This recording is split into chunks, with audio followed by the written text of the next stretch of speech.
நீங்க இந்த மின்வெட்டு பிரச்சனையால தமிழ்நாட்டை இருட்டாக்கி முதலீடுகளை கோட்டை விட்டுறாதீங்கன்னா உங்களை எல்லாம் கேட்டுக்கொள்கின்றேன். அது மாதிரி நம்முடைய மின்சாரத்துறை அமைச்சர் 2 நாட்கள் பொறுமையா இருங்க, 2 நாட்கள் பொறுமையா இருங்கன்னு சொல்லும் போது எனக்கு அடுத்த 2 நாட்களுக்கு தமிழ்நாட்டில் மின்சாரம் இருக்குமா இல்லையா, இல்ல நாங்க எல்லாம் பொறுமையா இருக்கணும்னு அதை சிம்பாலிக்கா சொல்றாரா அப்படிங்கிற சந்தேகம் எனக்கு இருக்கு. இன்னைக்கு எங்க பார்த்தாலும் அறிவிக்கப்படாத ஒரு மின்வெட்டாக இருக்கு. குடும்பங்கள்லாம் குழந்தைங்களை கூப்பிட்டு சாலை மறியலில் ஈடுபட்டு இருக்காங்க. சில நாட்களுக்கு முன்பு எங்களுடைய திராவிட முன்னேற்ற கழகத்தின் சார்பாக ஒரு பொதுக்கூட்டம் அம்பத்தூர்ல ஒரு பொதுக்கூட்டம் ஏற்பாடு பண்ணியிருந்தோம். அங்க எங்களுடைய முன்னாள் அமைச்சர் இப்போ சட்டமன்ற உறுப்பினர் அண்ணன் தங்கம் தென்னரசு அவர்கள் சிறப்பு பேச்சாளராக போயிருந்தார். அவர் பேச ஆரம்பிச்சோடனே கரண்ட் கட் ஆயிடுச்சு. 30 நிமிஷம் வரைக்கும் காத்திருந்து நாங்க என்ன பண்ணிட்டோம், பொதுக்கூட்டத்தை அரசுக்கு எதிரான ஒரு ஆர்ப்பாட்டமா மாத்தி, கரண்டே வரல, ஆர்ப்பாட்டமா நடத்தி முடிச்சிட்டோம். அது மட்டும் இல்லை, இன்னைக்கு தமிழ்நாட்டில் பல்வேறு இடங்கள்ல, திருவண்ணாமலையில கிரிவல பாதையில மக்கள் போறப்போ தினசரி பவர் கட் பண்றாங்க. அவங்களுடைய பாதுகாப்பை இன்னைக்கு ஒரு மிகப்பெரிய ஒரு கேள்விக்குறியா ஆக்கி வச்சிருக்கு இந்த அரசு. செங்கல்பட்டு அருகே சூனாம்பேடுல கருப்பாயி அப்படிங்கிற 75 வயது மூதாட்டி, அவங்க உடம்பு சரியில்லை, வீட்டுல வெண்டிலேட்டர் சப்போர்ட்ல இருந்தப்போ பவர் கட் ஏற்பட்டு மூச்சு திணறி இறந்து போயிட்டாங்க. பவர் இல்லைன்னு தொகுதி எம்எல்ஏ போய் கேட்கலான்னு பார்த்தா எம்எல்ஏ யாருன்னு மக்களுக்கு தெரியல. நிறைய பேருக்கு இங்க இருக்கக்கூடிய எல்லாம், நான் தவறா சொல்ல, எல்லாமே புதுமுகங்கள். நமக்கே பாரிப்பே வெளில பார்க்கும்போது இவர் எம்எல்ஏவா இல்லையா அப்படின்னு தெரியல, உள்ள வந்தாதான் தெரியுது. முன்னெல்லாம் புயல் மழை நேரத்துல ஸ்கூலுக்கு லீவ் விடுவாங்க. ஆனா இந்த ஆட்சி அமைஞ்ச பிறகுதான் முதல் முறையா கரண்ட் இல்லைன்னு ஸ்கூல்ஸ்க்கு லீவ் விட ஆரம்பிச்சிருக்காங்க. சென்னை, பெரம்பூர் மற்றும் வியாசர்பாடியில கடந்த ஜூன் 9ஆம் தேதி அன்னைக்கு 4 தனியார் பள்ளிகளுக்கு கரண்ட் இல்லைன்னு லீவ் விட்டாங்க. முன்னாடி மழை வர்றப்பெல்லாம் ஸ்கூல் பசங்க டிவி ஆன் பண்ணி இன்னைக்கு ஸ்கூல் இருக்கா இல்லையான்னு தெரிஞ்சுப்பாங்க. ஆனா இப்பெல்லாம் டிவி ஆன் பண்ண முடியலன்னு தெரிஞ்சுக்கிறாங்க, சரி இன்னைக்கு கரண்ட் இல்லை, இன்னைக்கு ஸ்கூல் லீவ் தான் அப்படின்னு. ஒரு மிகப்பெரிய ஒரு அட்வான்ஸ் டெக்னாலஜியை இந்த அரசு உருவாக்கி இருக்கு. எதிர்கட்சியான எங்க பொதுக்கூட்டத்துல தான் பவர் கட் ஆகுதோன்னு நான் கூட நினைச்சிட்டு இருந்தோம், வருத்தப்பட்டோம். ஆனா அமைச்சரவையில இடம்பெற்றிருக்கக்கூடிய விடுதலை சிறுத்தைகள் கட்சியுடைய தலைவரான அண்ணன் திரு தொல் திருமாவளவன் அவர்களும் பவர் கட்ல பாதிக்கப்பட்டிருக்கிறார். விடுதலை சிறுத்தைகள் கட்சியுடைய தலைமையகத்துக்கு முன்னாள் ஒன்றிய அமைச்சர் முன்னாள் அமைச்சர் அண்ணன் ப சிதம்பரம் அவர்கள் போயிருக்காரு. ஒரு உள்ள போனோடனே கரண்ட் கட் ஆயிடுச்சு. கிட்டத்தட்ட 1 மணி நேரம் 2 பேரும் இருட்டிலே உட்காந்து பேசியிருக்கிறாங்க. கரண்ட் வருமா வராதான்னு, ஏசி ஓடல, வேர்த்து கொட்டி 2 பேரும் பேசிட்டு இருந்திருக்காங்கன்னு அண்ணன் திருமா அவர்களே பதிவு போட்டிருக்கிறார். இந்த ஆட்சியில தமிழ்நாட்டுடைய தலைநகரத்துக்கு இதுதான் நிலைமை. பவர்ல ஷேரிங் கொடுத்த ஆளுங்கட்சியால அவங்க அமைச்சரவையில் இருக்கக்கூடிய கட்சியுடைய அலுவலகத்துக்கு பவர் கொடுக்க முடியாம இன்னைக்கு தடுமாறிட்டு இருக்கிறாங்க. ஏன் இன்னும் சொல்ல போனா 2 நாளைக்கு முன்னாடி ஆளுங்கட்சியோட ஹெட் ஆபீஸ்லயே கரண்ட் கட் ஆயிடுச்சு. அப்போ அங்க வந்தவங்க எல்லாம் ஆளுங்கட்சியா இருந்தும் பனையூர்லயே பவர் இல்லையேன்னு புலம்பிட்டு போனதாக தகவல் வந்திருக்கு. ஆக மொத்தம் இன்னைக்கு தமிழ்நாடு லிட்டரலா ஒரு இருட்டுல மூழ்கி கிடக்குது. மின்வெட்டால இன்னைக்கு பல நிறுவனங்கள் முடங்கி போயிருக்கு. குறிப்பா எம்எஸ்எம்இன்னு சொல்லப்படுற குறு சிறு நிறுவனங்கள் எல்லாம் என்ன பண்றதுன்னு தெரியாம புலம்பிட்டு இருக்கிறாங்க.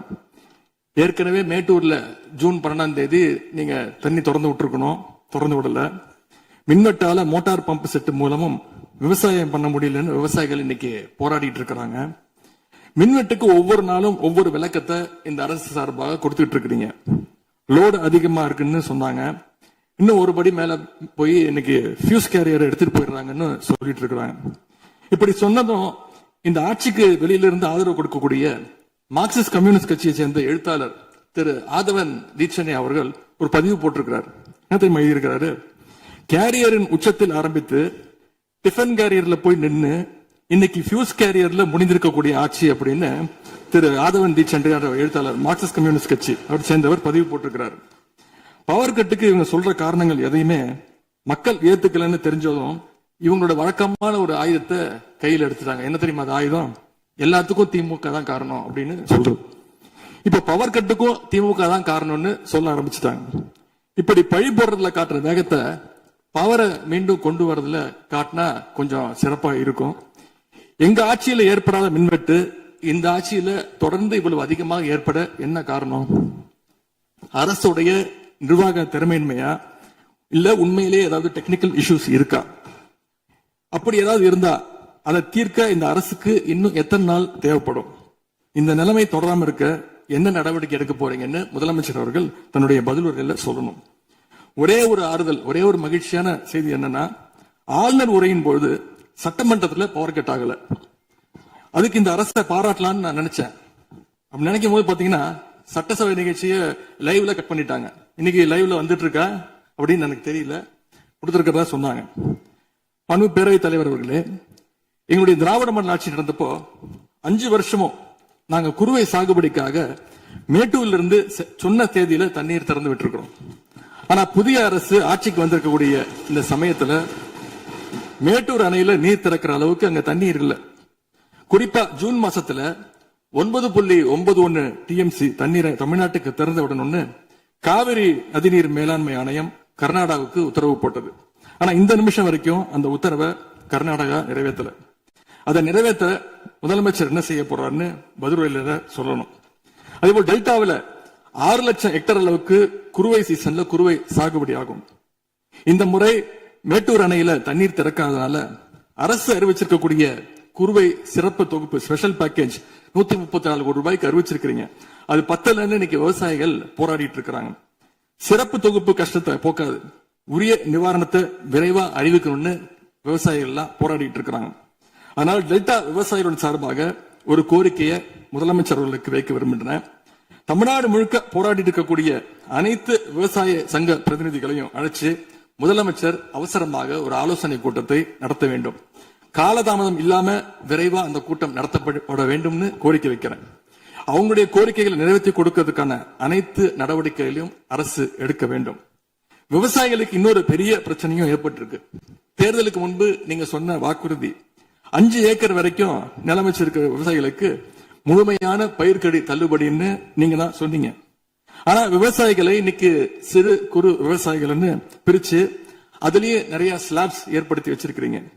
1 லட்சம் அளவுக்கு கடன் வாங்கி இருந்தா 5000 ரூபாய் வரைக்கும் தான் தள்ளுபடி கிடைக்கும் அப்படின்ற நிலைமையை இன்னைக்கு உருவாக்கி இருக்கீங்க. அதுக்கப்புறம் அதுலயும் ஒரு சேஞ்ச் கொண்டு வந்தீங்க. 75,000 ரூபாய் வரைக்கும் வாங்கினவங்களுக்கு முழு தள்ளுபடின்னு சொல்லி இருக்கிறீங்க.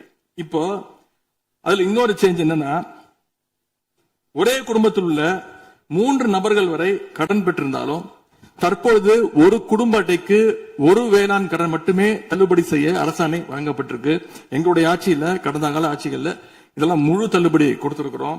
எனவே அதையும் இந்த விவசாயிகளை இதுக்கு மேல குழப்பாம இந்த அரசு முடிவெடுக்க வேண்டும் என்று நான் கேட்டுக்கொள்கின்றேன்.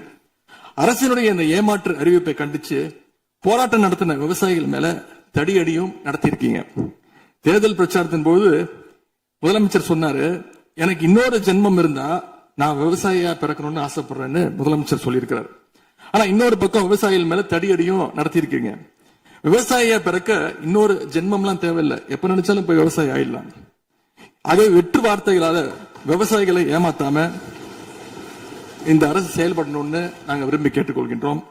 மேட்டூர் அணையை திறக்காது, மேகதாது அணை பிரச்சனை, பயிர்க்கடன் தள்ளுபடியில ஏமாற்றம்னு இந்த ஒரு மாசத்துல மட்டும் விவசாயிகள் பல சோதனைகளை சந்திச்சிருக்கிறாங்க. ஆனால் பேரவைத் தலைவர் அவர்களே, இன்னொரு முக்கியமான விஷயம், இந்த ஆட்சியில அரசு பள்ளிகள்ல நடக்கிற கூத்தெல்லாம் பார்க்கும்போது ரொம்ப அதிர்ச்சியாக இருக்கின்றது. முன் எப்போதும் இல்லாத வகையில அரசு பள்ளிகளுக்குள்ள சட்டமன்ற உறுப்பினர்கள் போறாங்க. தப்பில்ல, போகணும், ஆய்வுகள்லாம் செய்யணும். ஆனா பள்ளி மாணவர்கள் மத்தியில மோசமான கருத்துக்களை கொண்ட பாடல்களை எல்லாம் ஒளிபரப்பி எல்லாரும் டான்ஸ் ஆட சொல்றாங்க. முதலமைச்சரோட போட்டோ மாற்றுறதோ பாடல் போடுறதோ இங்க பிரச்சனை கிடையாது. ஆனா அவங்க என்ன பாட்டை மாணவர்கள் மத்தியில போடுறாங்க அப்படிங்கிறது தான் இங்க இருக்கக்கூடிய பிரச்சனை. மாணவர்களுக்கு தன்னம்பிக்கையும் ஊக்கமும் அளிக்கிற மாதிரியான கருத்தான பாடல்களை போட்டா பரவாயில்ல. ஆனா சினிமா படங்கள்ல வர குத்து பாடல்கள், தவறான அர்த்தம் கொண்ட பாடல்கள் எல்லாம் குழந்தைகள் மத்தியில ஒளிபரப்பி அதை ஏற்கவே முடியாது. எனவே முதலமைச்சர் தலையிட்டு உடனே இதை நிறுத்தணும்னு கேட்டுக்கொள்கின்றேன். அடுத்து மிக முக்கியமான ஒரு பிரச்சனையை இந்த அரசின் கவனத்துக்கு கொண்டு வர விரும்புகிறேன். இன்னைக்கு தமிழ்நாட்டுடைய சட்டம் ஒழுங்கு நிலைமை எப்படி இருக்குன்னு செய்திகளை பார்த்தா அவ்வளவு கொடூரமாக இருக்கிறது. ஒரு மாசத்துல 200க்கும் மேற்பட்ட பாலியல் குற்றங்கள் நடந்திருக்கு. அதுல 100க்கும் அதிகமான குற்றங்கள் சிறுமிகள் மீதான பாலியல் வன்கொடுமைகள். ஜனநாயக நடைமுறைக்கு எதிராக குழந்தைகளை பயன்படுத்தி பெரியவங்க கிட்ட வாக்கு கேட்டார் என்று இருக்கக்கூடிய முதலமைச்சர். ஆனா அவர் ஆட்சியில குழந்தைகளுக்கும் பாதுகாப்பு இல்ல, பெரியவங்களுக்கும் பாதுகாப்பு இல்லைங்கிற நிலைமை இன்னைக்கு நடந்துட்டு இருக்கு. இந்த புதிய அரசு ஆட்சிக்கு வந்த ஒரு சில நாட்கள்லயே கோயம்புத்தூர்ல 10 வயது பெண் குழந்தைய பாலியல் வன்கொடுமை செஞ்சு கொலை பண்ணிருக்கிறாங்க. முக்கியமா தமிழ்நாட்டையே உலுக்கிய ஒரு கேஸ், கும்மிடிப்பூண்டியில ஒரு 3 வயது குழந்தை பாலியல் வன்கொடுமை செய்யப்பட்டு புதர்ல வீசப்பட்டு அதன் பின்பு இந்த குழந்தை இறந்தும் போயிடுச்சு. இந்த சம்பவத்துக்கு நீதி கேட்டு அங்க இருக்கக்கூடிய மக்கள்லாம் போராட்டத்துல இறங்கிட்டாங்க. கோயம்புத்தூர்லயும் சரி, கும்மிடிப்பூண்டியிலயும் சரி, 2 சம்பவத்திலுமே மரணமடைஞ்ச குழந்தைகளுடைய உடலை பெற்றோர்கிட்ட முறையா கொடுக்காம வேற இடத்துல காவல்துறை மூலமாகவே அடக்கம் பண்ணிருக்கிறாங்க. இதையெல்லாம் பாக்குறப்போ நாம இன்னைக்கு தமிழ்நாட்டில் தான் இருக்கிறோமா, இல்ல உத்தரப்பிரதேசம், மத்திய பிரதேசம் மாதிரி வடநாட்டில் இருக்கோமான்னு எங்களுக்கு சந்தேகம் வருது. சிங்கப்பெண் படைன்னு ஒரு திட்டத்தை முதலமைச்சர் அவர்கள் தொடங்கினார். அந்த திட்டம் வந்த அடுத்த நாளே காவல்துறை சேர்ந்த ஒரு பொண்ணுக்கு 3 பேர் பாலியல் தொல்லை கொடுத்திருக்கிறாங்க. சென்னை மற்றும் சுற்றுப்புறங்கள்ல மட்டும் கடந்த ஜூன் 12ஆம் தேதி 24 மணி நேரத்துல 12 பாலியல் வன்கொடுமை கேசஸ் ரிப்போர்ட் ஆயிருக்கு. சிங்கப்பெண் படை குற்றவாளிகளை சேஸ் பண்ணுவாங்கன்னு பார்த்தா அவங்களும் கூட ரீல்ஸ் போட்டு போஸ்ட் பண்ணிட்டு இருக்காங்க. மன்னன் எவ்வழி மக்கள் அவ்வழின்னு சொல்லுவாங்க. அதை சிங்கப்பெண் படை ஃபாலோ பண்ணுதோன்னு மக்களுக்கு சந்தேகம் வந்துருச்சு. இந்த ஒரு மாசத்துல நடந்த குற்ற சம்பவங்களை எல்லாம் எடுத்து பார்த்தா பெரும்பாலான குற்றவாளிகள் ஆளுங்கட்சியை சேர்ந்தவங்களாவே இருக்கிறாங்க. இவங்க ஆட்சிக்கு வந்து தொகுதியா போய் தொகுதி வாரியா போய் நலத்திட்ட உதவிகள்லாம் செய்வாங்கன்னு பார்த்தா அவங்க கட்சிக்காரங்க தொகுதி வாரியா போய் பாலியல் வன்கொடுமையில ஈடுபட்டு இருக்காங்க. ஆளுங்கட்சியுடைய ஆலந்தூர் பகுதி தயவுசெய்து மொத்த பொதுவா நீங்க பேசுவது நான் ஏற்றுக்கொள்ள முடியாது. இல்ல சும்மா ஆதார் பாருங்க, உட்காருங்க. அங்கொன்றும் இங்கொன்றுமாக சில நிகழ்வுகள் நடந்திருந்து அதில் ஆளுங்கட்சி இருந்திருந்தால் கூட மாண்பு முதலமைச்சர் நடவடிக்கை எடுத்துருவ செய்தியில் வந்து கொண்டுதான் இருக்கு. நான் பத்திரிகையில பாக்குறேன். அதனால குறிப்பிட்டு இந்த இடத்தில் இந்த கட்சிக்காரர் என்று நீங்கள் பெயர் குறிப்பிட்டு பேசினா அதை ஏற்றுக்கொள்வதை எனக்கு ஆட்சேபனை இல்லை. பொதுவாக பேசுவதை தவிர்க்க வேண்டுகிறேன். அவை குறிப்பிட்டு அது மட்டும் நீக்கப்படுகிறது. ஆளுங்கட்சியுடைய ஆலந்தூர் பகுதி செயலாளர் பேர் குறிப்பிட்டு சொல்றேன். கணவரால் கைவிடப்பட்ட ஒரு பெண்ணுக்கு ஆலந்தூர் பகுதி செயலாளர் கணவரால் கைவிடப்பட்ட ஒரு பெண்ணுக்கு பண உதவி செய்யறேன்னு சொல்லி அவங்க பாலியல் ரீதியா துன்புறுத்த முயற்சி பண்ணிருக்கிறார். சேலத்துல இன்னொரு பொள்ளாச்சி சம்பவம் மாதிரி ஆளுங்கட்சி ஆதரவாளரான மணிகண்டன் எனும் நபர் 50க்கும் அதிகமான பெண்களை பாலியல் வன்கொடுமைக்கு ஆளாக்கியிருக்கிறார். திருவாரூர்ல ஆளுங்கட்சியுடைய திருத்தரைப்பூண்டி ஒன்றிய செயலாளர் கல்லூரி மாணவியை ஈவ்டீசிங் பண்ணி இப்ப கம்பி எண்ணிட்டு இருக்கிறார். இது எல்லாத்துக்கும் மேல ஒரு கொடுமை, தூத்துக்குடியில ஆளுங்கட்சியை சேர்ந்த ஒரு அப்பாவி பெண்ணை 2 ஆளுங்கட்சி ஆட்கள் கார்ல அழைச்சிட்டு போய் மயக்க மருந்து கொடுத்து கூட்டு பாலியல் வன்கொடுமை கேங் ரேப் பண்ணிருக்காங்க. இந்த சம்பவத்தை பத்தி பேசின பாதிக்கப்பட்ட பெண் திருவைகுண்டம் சட்டமன்ற உறுப்பினர் திரு சரவணன் சொல்லிதான் அழைத்து செல்லப்பட்டதாக டிவியில பேட்டி கொடுத்திருக்கிறாங்க. எல்லா மேலிடத்துக்கு தெரியும் அப்படின்னு பாதிக்கப்பட்ட பெண் பேட்டி கொடுத்திருக்கிறாங்க. யார் அந்த மேலிடம் அப்படின்னு இன்னைக்கு மக்கள் கேட்க ஆரம்பிச்சிருக்கிறாங்க. தனக்கு நேர்ந்த கொடுமையை ஆளுங்கட்சியினுடைய அமைச்சர்கள் 2ஆம் கட்ட 3ஆம் கட்ட தலைவர்கள் கிட்ட சொன்னதாகவும் பாதிக்கப்பட்ட பெண் இன்னைக்கு சொல்லியிருக்கிறாங்க. ஆனா நடந்தது என்ன? யார் தப்பு பண்ணாலும் நடவடிக்கை எடுக்க தயங்க மாட்டேன்னு சொன்னார் நம்முடைய முதலமைச்சர். ஆனா இந்த சம்பவத்துல குற்றம் சாட்டப்பட்டுள்ள சட்டமன்ற உறுப்பினர் மேல என்ன நடவடிக்கை எடுத்தாங்கன்னு தெரியல. அதுக்கு மாறா பாதிக்கப்பட்ட பெண்ணை கட்சியிலிருந்து நீக்கி இருக்கீங்க. இதுக்கு பேர் தான் மாற்றமா? இதுக்கு பேர் தான் தூய சக்தியா அப்படின்னு மக்கள் கேட்கிறாங்க. முதலமைச்சர் அவர்களே, மாண்பு பேரவைத் தலைவர் அவர்களே, நம்முடைய முதலமைச்சர் அவர்கள் 6 மாசம் டைம் எடுத்துட்டு வந்து சட்டம் ஒழுங்க நிலைநாட்டுற வரைக்கும் நாங்க காத்துக்கிட்டு இருக்க முடியாது, நாடும் தாங்காது. இதை பத்தி கேள்வி எழுப்பினா கூட காவல்துறைக்கு பொறுப்பு வைக்கக்கூடிய முதலமைச்சர் எதுவும் பேச மாட்டேங்கிறார். To remain silent in the face of evil is itself evil. அப்படின்னு ஒரு பழமொழி உண்டு. அது யாருக்கு பொருந்ததோ இல்லையோ இந்த அரசுக்கு சரியாக பொருந்தது. ஆகவே முதல் வேலையா சட்டம் ஒழுங்கை காப்பாற்றுறதுக்கு முக்கியத்துவம் கொடுத்து இந்த அரசு நடவடிக்கை எடுக்கணும்னு கேட்டுக்கொள்கிறேன். மாண்புமிகு எதிர்க்கட்சி தலைவர் அவர்கள் ஆளுநர் உரைக்கு நன்றி தெரிவித்து ஆளுநர் உரை பற்றி பேசுவார் என்று உங்களைப் போல நான் ஆர்வமாக எதிர்பார்த்துக் கொண்டிருக்கிறேன். ஆதாரம் இல்லாமல் குற்றச்சாட்டுகளை தவிர்க்க வேண்டும் என்று நான் கேட்டிருக்கிறேன். நீங்கள் கொடுத்திருக்கிற அந்த ஆதாரங்களை எல்லாம் உன்னிப்பாக மாண்புமிகு முதலமைச்சர் கவனித்துக் கொண்டுதான் இருக்கிறார், குறிப்பீடு எடுத்துக் கொண்டிருக்கிறார். அவர் நாளை உங்களுக்கென்று நமக்கென்று அவர் பதிலளிக்கவும் காத்திருக்கிறார். எனவே பொதுவாக குற்றச்சாட்டுகளை கூறுவதை விடுத்துவிட்டு நேரடியாக விவாதத்திற்கு வரும்போது மாண்புமிகு பொதுப்பணித்துறை அமைச்சர்கள் பதில் சொன்ன பிறகு நான் சொல்கிறேன். பொதுப்பணித்துறை அமைச்சர் அவர்கள். மாண்புமிகு பேரவைத் தலைவர்களே, உறுதியாக சட்டமன்ற உறுப்பினர்கள் எதிர்க்கட்சித் தலைவருடைய அனைத்து கருத்துக்களுக்கும் மாண்புமிகு முதலமைச்சர் அவர்கள் நாளைக்கு பதில் சொல்ல போறாரு. அதற்கு முன்பு ஒரே ஒரு குறிப்பு.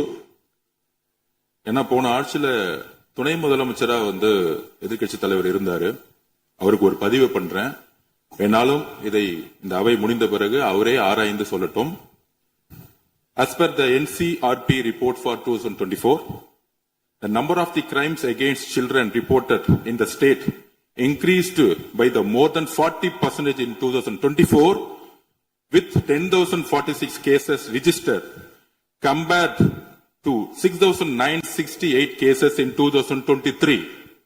அன்றைக்கு திராவிட முன்னேற்ற கழகத்துடைய முதலமைச்சராக இருந்த திரு மு க ஸ்டாலின் அவர்களுடைய ஆட்சியில், நீங்கள் டெப்டி சிஎம்மாக இருந்த ஆட்சியில் 2023 இருந்து 2024க்குள் ஒரு வருடத்தில் 40% போஸ்கோ ஆக்ட், அதாவது குழந்தைகளுக்கு பாதிப்பு ஏற்பட்டது.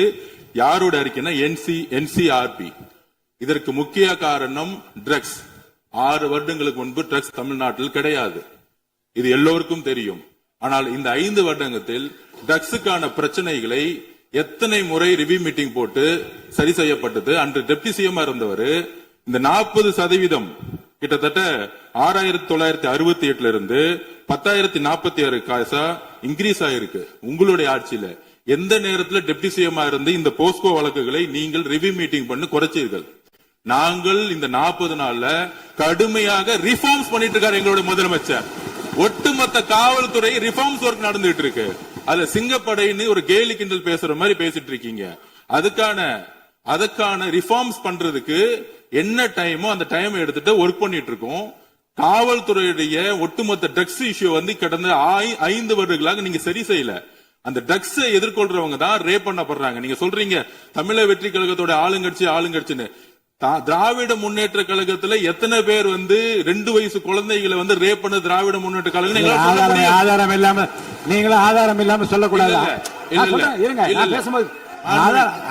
ஆதாரம் இருக்கு, ஆதாரம் இருக்கு, ஆதாரம் இருக்கு. பேரை சொல்லுங்க, ஊரை சொல்லுங்க, எந்த வழக்கு போலீஸ் ஸ்டேஷன் சொல்லுங்க. நீங்க சொல்லக்கூடாது. பேரவைத் தலைவர்களே, ஆதாரத்தை நாளைக்கே நான் சப்மிட் பண்றேன். நாளைக்கே சப்மிட் பண்றோம். அதாவது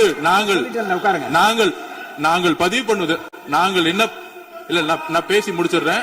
நான் பேசி முடிச்சிடுறேன். நாங்க பேசி முடிச்சிடுறோம், அதுக்கப்புறம் கருத்து சொல்ல. அதாவது ஒரு கட்சியில நான் பேசி முடிச்சிடுறேன். ஒரு கட்சியில கோடான கோடி மெம்பர்ஸ் இருப்பாங்க. 1 கோடி பேர், அவங்க 2 கோடி பேர் சொல்லுவாங்க. நாங்க அது மாதிரி 1 கோடி பேர் 2 கோடி பேர் சொல்லுவோம். அதுல சில பேர் செய்யக்கூடிய தவறுகளை உடனடியாக கவனித்து வரும் பொழுது யார் யாரெல்லாம் தவறு உடனடியாக கைது செய்யப்பட்டிருக்காங்க. இது திமுக, அதிமுக மித்த கட்சி பிரச்சனைகள் கிடையாது. எந்த நபர் தவறு செய்தாலும் கட்சியின் அடிப்படையில் எந்த சட்டம் ஒழுங்கு கிடையாது. எங்களுடைய மாண்புமிகு முதலமைச்சருடைய தலைமையில் சட்டம் ஒழுங்கு நேர்மையான முறையில் மாற்றப்பட்டிருக்கு, கட்சிக்கு அப்பாற்பட்டு. இதை நாங்கள் பதிவு செய்கிறோம். அதனால மாண்புமிகு துணை முதலமைச்சர் அவர்கள் எந்த அளவுக்கு போஸ்கோ கேஸும் ட்ரக்ஸோட இஷ்யூஸும் 2021-26 அதிகமாகிறத உங்களுடைய ஆய்வை நீங்கள் மேற்கொள்ளுங்கள், எழுதி வைத்துக் கொள்ளுங்கள். 6 மாதத்துக்குள் சட்டம் ஒழுங்கு இந்தியாவில் எந்த அளவிற்கு ஒரு உதாரணமாக இருக்குமோ பெண் பாதுகாப்புக்கும் குழந்தைகள் பாதுகாப்புக்கும் ஒரு நேர்மையான ஆட்சியை எங்கள் தலைவர் கொடுப்பாருங்க நாங்கள் பதிவு பண்றோம். மாண்புமிகு எதிர்க்கட்சி தலைவர் அவர்கள் சொல்லிட்டேங்க. சொல்லியாச்சு, ஏற்கனவே சொல்லியாச்சு. பேரவைத் தலைவர் ரிஃபார்ம் பண்ணிட்டு இருக்கீங்கன்னு சொல்றீங்க, பண்ணுங்க. தூத்துக்குடியில என்ன ஆக்ஷன் எடுத்திருக்கீங்க அது மட்டும் தெரிஞ்சுக்க விரும்புறேன். தூத்துக்குடியில இப்போ ஒரு இன்சிடென்ட் சொன்னல உங்களுடைய சட்டமன்ற உறுப்பினர் மேல, அதுக்கு மட்டும் கொஞ்சம் விளக்கம் கொடுத்தீங்கன்னா நல்லா இருக்கும். அதே போல தமிழ்நாட்டுக்கு வர வேண்டிய மிகப்பெரிய தொழில் முதலீடுகள் எல்லாம் இன்னைக்கு பக்கத்து மாநிலங்களுக்கு போகிறதாக பத்திரிகையிலையும் மேகசின்ஸ்லயும் தொடர்ந்து செய்திகள் வந்துட்டு இருக்கு. தொழில்துறை கைடன்ஸ் தமிழ்நாடு அமைப்புகள்ல முந்தைய ஆட்சியில் இருந்தக்கூடிய அதிகாரிகளை திடீர்னு மாத்தினதும் ஒரு தவறான முடிவுன்னு நாங்க கருதுறோம். இதனால தமிழ்நாடு பாதிக்கப்பட்டிருக்கு அப்படின்னு பத்திரிகைகளை தொடர்ந்து அறிக்கைகள்லாம் வந்துட்டு இருக்கு. இதற்கு இடையில ஆளுநர் உரையில தலைமைச் செயலாளர் தலைமையில தமிழ்நாடு இன்வெஸ்டர் ப்ரமோஷன் கமிஷன் என்ற பேர்ல ஒரு புது அமைப்பு உருவாக்கப்படும்னு அதை தெரிவிச்சிருக்கிறீங்க. அப்படின்னா இப்ப சிறப்பா செயல்பட்டு வருகின்ற கைடன்ஸ் தமிழ்நாடு அமைப்பு என்னவாகும் அப்படின்னு முதலமைச்சருடைய பதிலுரையில சொல்லணும்னு நாங்க விரும்புறோம். அன்பு பேரவைத் தலைவர் அவர்களே, இந்த அரசின் முன்னாடி இவ்வளவு பிரச்சனைகள் இருக்கு, ஏகப்பட்ட பிரச்சனைகள் இருக்கு. இதையெல்லாம் தீர்க்க முயற்சி பண்ணாம அடுத்த கட்சி ஆட்களை இழுக்கிற வேலையை தான் நீங்க எல்லாம் முழுவீச்சுல செஞ்சுட்டு இருக்கீங்க. இந்த அரசின் மீதான நம்பிக்கை வாக்கெடுப்பின் போது நான் குறிப்பிட்டு சொன்னேன், புதுமையான ஆட்சின்னு சொன்னீங்க, கடைசியில புஷ்பா பட ஆட்சியை கொடுத்திருக்கீங்கன்னு குறிப்பிட்டு பேசியிருந்தேன். அந்த அளவுக்கு குதிரை பேரம் தொடர்ந்து நடந்துகிட்டு இருக்கு. அப்படி பேசின அப்புறமாவது நிறுத்தி தலைவர்களுக்கு இந்த குதிரை பேரம் கழுதை பேரம் என்பதை பற்றி எல்லாம் பேசுவதற்கு இடமல்ல. இது ஆதாரம் இல்லாமல் எந்த பேரத்தை பற்றி பேசுவதை நான் அனுமதிக்க முடியாது. நீங்க அடுத்த இதுக்கு போலாம். 3 சீட்டர் சோஃபா 3 சீட்டர் சோஃபா இன்னைக்கு 5 சீட்டர் சோஃபாவா அப்கிரேட் பண்ணிருக்கீங்க. ஏற்கனவே சோஃபா அனுப்பி அடுத்த கட்சி எம்எல்ஏக்கெல்லாம் இழுத்துக்கிட்டு இருந்தீங்க. இன்ஸ்டா மார்ட்ல பொருட்களை வாங்குற மாதிரி இன்ஸ்டன்டா எம்எல்ஏக்களை வாங்கிட்டு இருக்கீங்க. வாங்கி ராஜினாமா செய்ய வச்சு விட்டு இருக்கீங்க.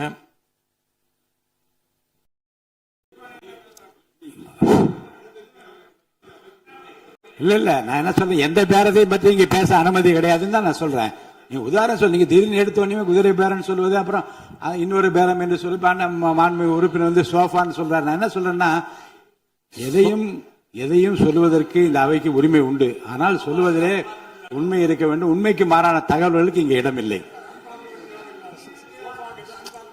ஏன்னா அர்த்தம் இருக்குல்ல. இப்ப நீங்க ஏதோ ஒரு அர்த்தம் உள்நோக்கத்தோடு சொல்லப்படுற நீங்க சோஃபா என்று சொல்வதற்கு நீங்க ஒரு உள் அர்த்தத்தோடு ஒரு வார்த்தையை சொல்லுகின்றீர்கள், நகைத்தும் கொள்ளுகிறீர்கள்.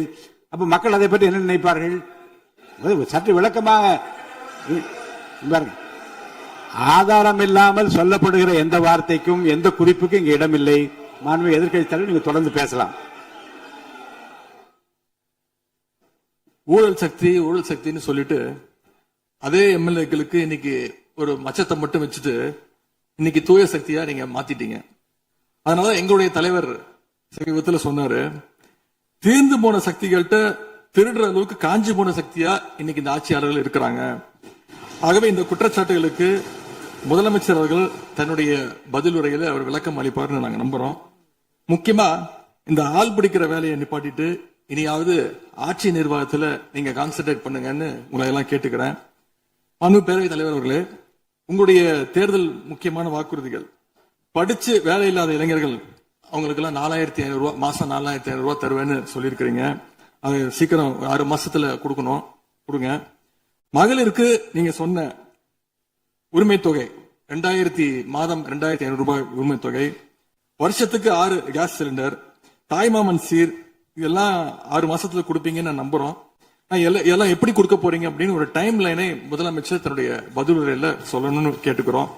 அதேபோல் சட்டம் ஒழுங்கு சீர்கேடு, மின்வெட்டு, விவசாயிகள் பிரச்சனை ஆகியவற்றில் முதலமைச்சர் அவர்கள் தலையிட்டு உடனடியாக ஒரு தீர்வு காண வேண்டும்.